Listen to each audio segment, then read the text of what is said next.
कहानी की शुरुआत होती है रेबेका को दिखाते हुए। इसकी लाइफ काफी ज्यादा परफेक्ट थी। एक अच्छा हस्बैंड और एक 15 साल का प्यारा सा बेटा। वो अपनी इस छोटी सी फैमिली के साथ काफी ज्यादा खुश थी। उसका हस्बैंड चर्च में काम करता था और वो ये चाहता था कि उसकी वाइफ और उसका बेटा भी उसके साथ चर्च में काम करे और उन लोगों की मदद करे जो कि गॉड में बिलीव रखते हैं। यहाँ पे रेबेका भी उसकी सारी बातें मानती थी और उसने भी चर्च जाना शुरू कर दिया था। लेकिन रेबेका की जिंदगी में एक दिन ऐसा आता है जिससे कि उसकी जिंदगी ही पलट हो जाती है। एक बार पीटर अपने बेटे को लेके किसी कैंप में गया था, जहाँ से वापस आने पर उसके बेटे ने अपनी ही जान ले ली। इस हादसे के बाद से रेबेका पूरी तरह टूट जाती है और अब उसका ध्यान कहीं भी नहीं लगता था। उसने अब चर्च जाना भी छोड़ दिया था। उसने अपने इस गम को भुलाने के लिए ड्रग्स का भी इस्तेमाल किया था, जिसकी वजह से उसकी मानसिक हालत और भी ज्यादा खराब हो जाती है। और पीटर, जिसकी समाज में काफी ज्यादा इज्जत थी, वो रेबेका की इन हरकतों से तंग आने लगा था और उसने यहाँ पे रेबेका को भी ये वॉर्न किया था कि तुम्हारे पास सिर्फ 1 साल है सुधरने के लिए। अगर तुमने अपनी कंडीशन को नहीं सुधारा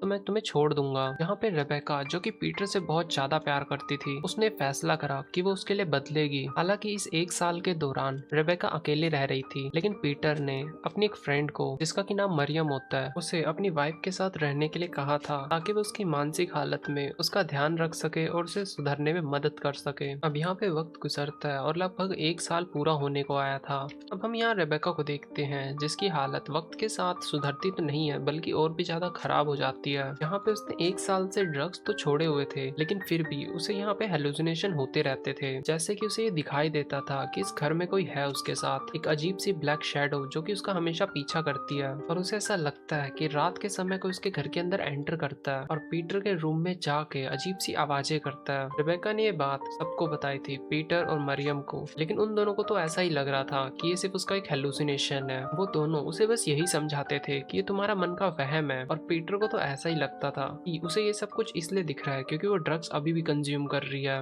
अब सबकी ऐसी बातें सुन के रेबेका खुद भी ये मान लेती है, शायद इसमें उसी की गलती है और ये सब कुछ उसे जो दिख रहा है ये सिर्फ उसका एक भ्रम है। अब एक दिन फिर से उसे कुछ अजीब सी आवाजें आने लगती है पीटर के रूम से, जबकि घर पे कोई भी नहीं था। इस समय वो काफी ज्यादा डरी हुई थी। उसने पीटर को कॉल और मैसेज भी किए, लेकिन उसकी तरफ से कोई भी जवाब नहीं आ रहा था। अब वो पीटर को मैसेज करती है कि मुझे लग रहा है कि हमारे घर में चोर घुस गया है और मैं उसे मार दूंगी। रेबेका यहाँ पे काफी ज्यादा घबराई हुई थी। उसने अपने पास एक गन रख ली और अपने बिस्तर पे बैठ गई। फिर से घर के बाहर गेट में से आवाजें आती हैं, जैसे कि कोई उसके घर के बाहर खड़ा हो। अब वो जैसे ही बाहर आती है तो वो देखती है कि और कोई नहीं बल्कि पीटर है। अब पीटर को देखते हुए उसकी घबराहट थोड़ी सी कम हो जाती है। अब वो पीटर के पास आके कहती है कि देखो, मुझे पूरा बिलीव है कि कोई ना कोई ऊपर है तुम्हारे कमरे में। अब पीटर उसकी बात मानते हुए पूरे घर को चेक कर लेता है, लेकिन यहाँ पे उसे कोई भी नहीं मिलता। इस मर्तबा पीटर को रेबेका पर गुस्सा आ जाता है और वो उस पर चिल्लाने लगता है और वो कहता है कि तुम अपनी हरकतों से बाज नहीं आई, अभी भी तुम ड्रग्स कंज्यूम कर रही हो, तुम्हें सुधर जाना चाहिए। अब रेबेका अपनी सफाई में उससे कहती है कि देखो, मैं पिछले 1 साल से कोई भी ड्रग्स नहीं कंज्यूम कर रही, मैं बदल चुकी हूँ, लेकिन मुझे नहीं पता कि वो आवाजें कहाँ से आ रही हैं, लेकिन सच में इस घर में कोई है। अब यहाँ पे उससे ये भी कहती है कि देखो, मुझे यहाँ पे नहीं रहना, मैं तुम्हारे साथ रहना चाहती हूँ। लेकिन यहाँ पे पीटर को उसकी एक भी बात पे बिलीव नहीं हो रहा था। अब वो जाते जाते उसे ये कहता है कि देखो, अब सिर्फ कुछ ही महीने बचे हैं, अगर तुमने खुद को नहीं बदला तो मुझे ना चाहते हुए भी तुम्हें खुद से मुझे दूर करना पड़ेगा। खैर, अब हम अगले दिन रेबेका को गार्डन साफ करते हुए देखते हैं, जहाँ पे तभी उसे ऐसा ही फील होने लगता है कि जैसे विंडो में से उसे कोई देख रहा है। अब इतनी ही देर में उसके घर में मरियम भी आ जाती है। अब वो पिछली रात की बात मरियम को भी बताती है, लेकिन मरियम भी उसका बिलीव नहीं करती और उसकी बातों को इग्नोर करते हुए उसे बाइबल के वर्स पढ़ाने लगती है। इनकी बातों के दौरान ही रेबेका को पीटर का मैसेज आता है, जिसमें कि लिखा हुआ था कि मैं आज तुमसे मिलने के लिए आऊंगा। रेबेका इस मैसेज को देख के काफी ज्यादा खुश हो जाती है। उसे तो बस इसी दिन का इंतजार था कि किसी दिन पीटर उससे खुद से मिलने के लिए आए। अब रात में वो डिनर की तैयारी करने लगती है और उसने घर को भी थोड़ा बहुत सजा दिया था। अब जब पीटर घर पे आ जाता है तो रेबेका काफी ज्यादा खुश हो जाती है उसे देख के, लेकिन यहाँ पे उसकी खुशी ज्यादा देर की नहीं थी। असल में पीटर यहाँ पे उससे मिलने के लिए नहीं आया था, वो तो बस उसे डाइवोर्स पेपर देने के लिए आया था। अब यहाँ पे पीटर उससे कहता है, देखो, मैं तुम्हारे साथ अब नहीं रहना चाहता, मुझे लगा था कि टाइम के साथ तुम्हारी हालत ठीक हो जाएगी, लेकिन तुम तो जैसे बदलना ही नहीं चाहती। ये सुनते ही रेबेका बुरी तरह टूट जाती है। यहाँ पे रेबेका उससे मिन्नतें करने लगती है कि प्लीज तुम मेरे साथ ऐसा मत करो, मैंने तुम्हारे तुम्हारे लिए खुद को बहुत बदल चुकी हूँ। मैंने ड्रग्स भी छोड़ दिए और अपनी सारी बुरी आदतें भी छोड़ दी हैं और अब तो मैं तुम्हारे साथ दोबारा से चर्च भी जाने के लिए तैयार हूँ। लेकिन पीटर तो जैसे उसकी बातें सुनने को तैयार ही नहीं था। इन्हीं सब बातों के दौरान उन दोनों के बीच में लड़ाई शुरू हो जाती है। अब यहाँ पे पीटर उससे ये भी कह देता है, ये तुम्हारी ही लापरवाही की वजह से हमने अपना बेटा खो दिया। अब रेबेका यहाँ उससे कहती है कि इसमें आखिर मेरी क्या गलती थी, वो तुम्हारे साथ कैंप में गया था और तुम्हें अच्छी तरह से याद होना चाहिए। जब वो कैंप में जाने से पहले काफी ज्यादा खुश था और कैंप से आने के बाद उसका बिहेवियर चेंज हो चुका था, यानी कि उसके साथ कैंप में ही कुछ हुआ था। और तुम क्या आज मुझे बताना पसंद करोगे कि आखिर उस कैंप में क्या हुआ था? अब यहाँ पे पीटर उसकी बातों का जवाब नहीं देता, बल्कि उसे वो कह देता है कि देखो, मैं नहीं जानता कि तुम किस बारे में कह रही हो, मैं सिर्फ तुमसे अलग होना चाहता हूँ। रेबेका यहाँ पे काफी ज्यादा दुखी हो जाती है। उसके माइंड में यही चल रहा होता है, अब ना तो उसके पेरेंट्स हैं, उसका बेटा भी नहीं रहा और उसका पति भी उसे छोड़ रहा है। अब उसकी लाइफ में कुछ भी नहीं बचा। तो अब वो रोते हुए एक गन उठा लेती है और ये डिसाइड कर लेती है कि वो अपनी ही जान ले लेगी, क्योंकि अब तो उसके जीवन में कुछ बचा ही नहीं। अब यहाँ पे वो पीटर से कहती है कि अब मैं तुम्हें सच में छोड़ के चली जा रही हूँ। वो ट्रिगर दबाने ही वाली होती है कि तभी घर थोड़ा सा हिलने लगता है और काफी अजीब सी आवाज आने लगती है ऊपर से। और ये आवाज किसी इंसान की नहीं लग रही थी, ये आवाज सुनने में ऐसी लग रही थी जैसे कि कोई राक्षस हो। अब पीटर उससे पूछता है कि आखिर ये क्या हो रहा है इस घर में। वो उससे कहता है कि ये क्या चीज थी। अब यहाँ पे पीटर को भी पता लग चुका था कि हो ना हो इस घर में कुछ ना कुछ तो अजीब है। अब यहाँ पे दोनों अपनी लड़ाई भुलाते हुए ऊपर चेक करने के लिए जाते हैं। अब यहाँ पे रेबेका पीटर से कह देती है कि देखा, मैंने कहा था ना इस घर में कुछ है और ये मेरा भ्रम नहीं है, इस बार तो तुमने भी उस आवाज को सुना है। अब यहाँ पे पीटर ऊपर चेक करता है, नीचे भी चेक करता है और लगभग पूरा घर चेक कर लेता है, लेकिन उसे कहीं भी कोई नहीं मिलता। यहाँ पे पीटर उससे अब कहता है कि शायद हो सकता है कि हमें गलत फहमी हुई हो। लेकिन रेबेका उससे कहती है कि तुम्हें आखिर क्या लगता है किस तरीके की गलत फहमी है? वो कोई इंसान नहीं था, वो कोई जानवर नहीं था, ये काफी ज्यादा अजीब आवाज थी। अब यहाँ पे पीटर ने हालांकि वो आवाज सुनी थी, लेकिन वो अभी भी रेबेका की बातों पे यकीन नहीं करता। वो घर में थोड़ी सी और छानबीन करता है, लेकिन उसे कुछ भी नहीं मिलता। अब रेबेका उससे कहती है कि देखो, आज के लिए तुम प्लीज मेरे साथ ही रहो, मुझे काफी डर लग रहा है। रेबेका की कंडीशन को देखते हुए पीटर मान जाता है और यहाँ पे रुकने के लिए तैयार हो जाता है। अब रेबेका उसके लिए खाना परोसती है और पीटर भी खाना खाना शुरू करता है। लेकिन यहाँ पे रेबेका को कुछ अजीब दिख रहा होता है कि जैसे उसका बनाया हुआ खाना अब ब्लैक हो चुका है और पीटर जब उसे खा रहा है तो उसका मुंह भी काला हो चुका है और वो दिखने में बिल्कुल ऐसा लग रहा है कि जैसे वो एक डीमन हो। पीटर यहाँ पे रेबेका को देख के समझ गया था कि उसकी बुरी कंडीशन के पीछे वो खुद नहीं है, बल्कि कोई और ही शक्ति है। वो उससे कहता है कि प्लीज तुम मेरे पास आके बैठो। अब पीटर रेबेका से कहता है कि देखो, अब तुम्हें घबराने की कोई जरूरत नहीं है, अब मैं तुम्हारे साथ हूँ और मैं अब तुम्हें अकेला छोड़ के नहीं जाने वाला। उसकी ये बातें सुन के रेबेका को थोड़ा सा रिलीफ होता है कि एटलीस्ट अब इस मुश्किल घड़ी में पीटर उसके साथ है। और अब वो दोनों बाइबल की प्रेयर को पढ़ना शुरू करते हैं। अब अचानक ही रेबेका एक अजीब से फिगर को उसके घर में भागता हुआ देखती है, जो कि पीटर के कमरे में चली जाती है। हालांकि पीटर ने उस शैडो को तो नहीं देखा था, लेकिन उसने अपने कमरे का रूम खुलते और बंद होते हुए देखा और चलने की आवाजें भी सुनी। अब इस सब के बाद पीटर गन उठाता है और अपने रूम की तरफ ऊपर जाता है। यहाँ पे दरवाजा लॉक तो नहीं होता, लेकिन जब जैसे ही पीटर दरवाजा खोलने की कोशिश करता है तो वो दरवाजा जैसे मानो खुल ही नहीं रहा था। अब एंड में पीटर बाइबल के वर्स पढ़ने शुरू करता है, जहाँ पे फिर से ये घर दोबारा से हिलने लगता है और वो अजीब सी शैतानी आवाज उसके कमरे से ही आ रही होती है, जिसे सुन के वो दोनों काफी ज्यादा डर जाते हैं। पीटर तो अपने घुटनों पर ही आ जाता है। अब रेबेका पीटर के पास आती है और उससे कहती है कि देखो, हमें यहाँ से चलना चाहिए, यहाँ पे कोई ना कोई ईवल शक्ति है और वो ये शायद नहीं चाहती कि हम यहाँ पे रहें। अब वो दोनों इस घर के बाहर आ जाते हैं, लेकिन पीटर एकदम से रुक जाता है और रेबेका उससे कहती है कि आखिर आप रुक क्यों गए, हमें यहाँ से जल्द निकलना चाहिए। लेकिन पीटर उसे रोकते हुए कहता है कि देखो, तुम्हें यहाँ से चले जाना चाहिए और इस घर में जो भी शैतानी शक्ति है मैं उसे यहाँ से भगा दूंगा। और कहीं ना कहीं मैं जानना चाहता हूँ कि आखिर वो क्या चीज है और वो आखिर चाहती क्या है। और वो उससे ये भी कहता है कि कहीं ये कोई गॉड का ही साइन तो नहीं है कि वो मुझसे कोई अच्छा काम करवाना चाहते हो, या फिर उन्होंने मुझे ही तो नहीं चुना इस काम के लिए। लेकिन रेबेका काफी ज्यादा डरी हुई थी। वो उससे कहती है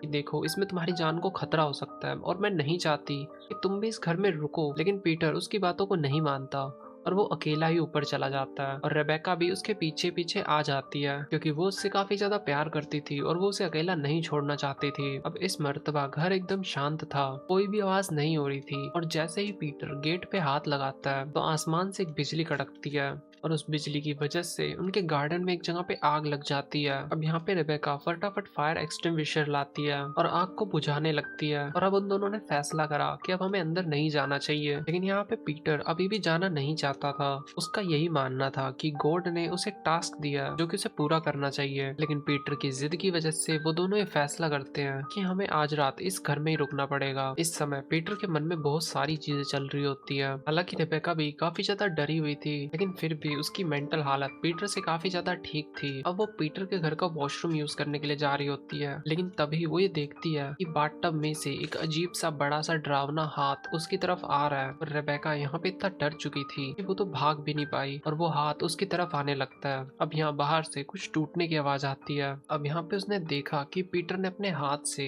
ग्लास को तोड़ दिया है। पीटर के दोनों हाथ जख्मी हो चुके थे और वो अपने खून से उस कमरे के बॉर्डर को रंग रहा था। यहाँ पे रेबेका उससे पूछती है कि आखिर आप ये क्या कर रहे हैं। अब पीटर काफी ज्यादा अजीब हो चुका था। वो उससे कहता है कि आखिर तुम्हें पता है इस कमरे के अंदर क्या है? इस कमरे के अंदर एंजल्स हैं जो यहाँ पे आए हैं मुझे पावर्स देने के लिए, और मैं उनकी बातों को मान रहा हूँ। उन्होंने मुझसे ये कहा है कि अगर मैं अपना ब्लड उन्हें दूंगा तो वो मुझे अपनी पावर्स देंगे, और देखो मैंने अभी उन्हें अपना ब्लड दिया है और अब मुझे पावर्स मिल जाएंगी। यहाँ पे रेबेका को लग रहा था कि पीटर भी पागल हो चुका है, क्योंकि रेबेका को यहाँ पे बहुत ही अजीब लग रहा था कि आखिर कौन सा एंजल है जो किसी ह्यूमन ब्लड को मांगेगा।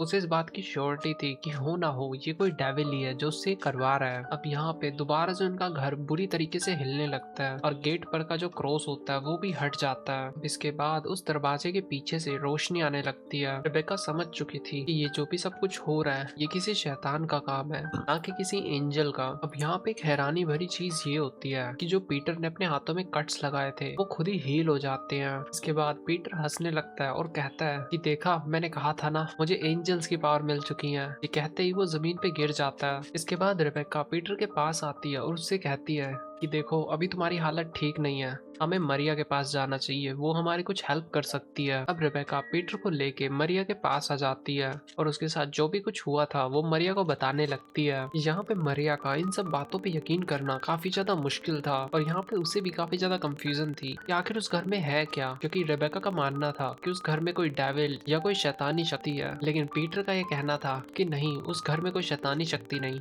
बल्कि एंजल्स हैं। अब यहाँ पे मरिया बहुत ज्यादा कंफ्यूज हो चुकी थी कि आखिर इनमें से सच कौन बोल रहा है और झूठ कौन बोल रहा है। अब एंड में मरिया कहती है कि देखो तुम दोनों काफी ज्यादा थक चुके हो तो प्लीज आज तुम मेरे घर पे रेस्ट करो और हम इस बारे में कल सुबह बात करते हैं। अब रात में रेबेका को नींद नहीं आ रही होती, उसके माइंड में वही सब बातें चल रही होती हैं। अब रात में भी रेबेका के साथ कुछ अजीब होता है। वो डिमोनिक हाथ उसके पास दोबारा से आते हैं और इस बार वो रेबेका को पकड़ लेते हैं और रेबेका डरते हुए उठती है। अब इस चीज से वो काफी ज्यादा डर चुकी थी तो वो अपने हस्बैंड के पास जाती है, लेकिन यहाँ पे तो वो अपने रूम में था ही नहीं। और यहाँ पे अजीब बात ये भी होती है कि इस घर में मरिया भी नहीं है, यानी कि वो इस घर में अकेली है। अब एकदम से उसके दिमाग में बात हिट करती है कि कहीं ऐसा तो नहीं कि पीटर मरिया को भी अपने साथ अपने घर पे ले गया हो, इसीलिए वो चेक करने के लिए जाती है अपनी कार से। अब घर पहुंचने के बाद वो ये देखती है कि पीटर मरिया के साथ अपने कमरे के बाहर खड़ा हुआ है और वो कुछ मंत्र पढ़ रहे हैं। अब वो वहां जाके कहती है कि आखिर आप दोनों ही यहाँ पे कर क्या रहे हैं। अब यहाँ पे पीटर रेबेका को देख के काफी ज्यादा खुश था और वो उससे कहता है कि अब तो शायद तुम सब कुछ सच जान ही चुकी हो और अब मैं तुम्हें और चीजें बताता हूँ। असल में यहाँ पे कोई गॉड या एंजल पावर नहीं है, ये एक डिमोनिक पावर है जो बचपन से ही मेरे साथ है और अब मैं चाहता हूँ कि तुम भी इन पावर्स का हिस्सा बनो और इनकी पूजा करो। पीटर उससे ये भी कहता है कि देखो प्रेयर में हमें ज्यादा कुछ नहीं करना, बस हमें अपना ब्लड उस डिमोनिक पावर को देना है और बदले में हमें काफी ज्यादा पावर्स मिलेंगी। यहाँ पे रेबेका उसका ये चेहरा देख के बिल्कुल हैरान थी कि आखिर उसे अब क्या करना चाहिए। यहाँ पे वो मरिया को चलने के लिए कहती है, लेकिन मरिया तो जैसे उसकी बातें सुन ही नहीं पा रही थी। फिर वो यहाँ से अकेले ही जाने लगती है, लेकिन पीटर उसे पीछे से पकड़ लेता है और उससे कहता है कि तुम उसे ना मत बोलो, अगर तुम उसे ना करोगी या मना करोगी तो इसका अंजाम काफी बुरा होगा। और तुम्हें पता है कि तुम्हारे बेटे ने भी इसे ना बोला था और उसका अंजाम उसे भुगतना पड़ा। यहाँ पे रेबेका काफी ज्यादा हैरान हो जाती है कि उसकी बेटे की डेथ के पीछे भी कि इसी डिमोनिक पावर का हाथ था। अब पीटर उसे गन पॉइंट पे ले लेता है और उससे कहता है कि तुम मरिया को देखो, वो किस तरीके से सैक्रिफाइस करेगी और अपना ब्लड डोनेट करेगी। अब यहाँ पे मरिया ने अपने हाथों पे कट लगाया और अपने ब्लड को गेट के आगे कर दिया। इसके बाद मरिया बेहोश हो जाती है और गेट के आगे गिर जाती है। गेट के अंदर से कुछ अजीब सी ब्लैक शेडो बाहर आती है और वो मरिया को अपने साथ ले जाती है। ये सब देख के रेबेका काफी ज्यादा डर जाती है और यहाँ से भागने की कोशिश करती है, लेकिन पीटर उसे रुकने के लिए कहता है। हालांकि रेबेका सीढ़ियों से नीचे आ चुकी थी, लेकिन अचानक से पीटर उसके सामने आ जाता है, जैसे कि वो टेलीपोर्ट होके यहाँ आया हो। रेबेका यहाँ पे समझ जाती है कि ये उसकी डीमन शक्तियां। अब वो पीछे मुड़ती है और वो यहाँ से जल्द निकलना चाहती थी। फिर वो खुद को वॉशरूम में बंद कर लेती है, जबकि पीटर बाहर से उससे कहता है कि देखो, भागने से कुछ नहीं होगा, तुम्हें आज नहीं तो कल डीमन के आगे झुकना ही होगा। अब यहाँ बातों बातों में पीटर उससे अपने बेटे के बारे में भी कहता है कि आखिर कैंप में उसके और उसके बेटे के बीच में क्या बात हुई थी। वो कहता है कि मैंने कोशिश करी थी कि मेरा बेटा भी उस डीमन की पूजा करे और मैंने उसे पावर्स के बारे में भी बताया कि तुम इन पावर्स से क्या कुछ नहीं कर सकते,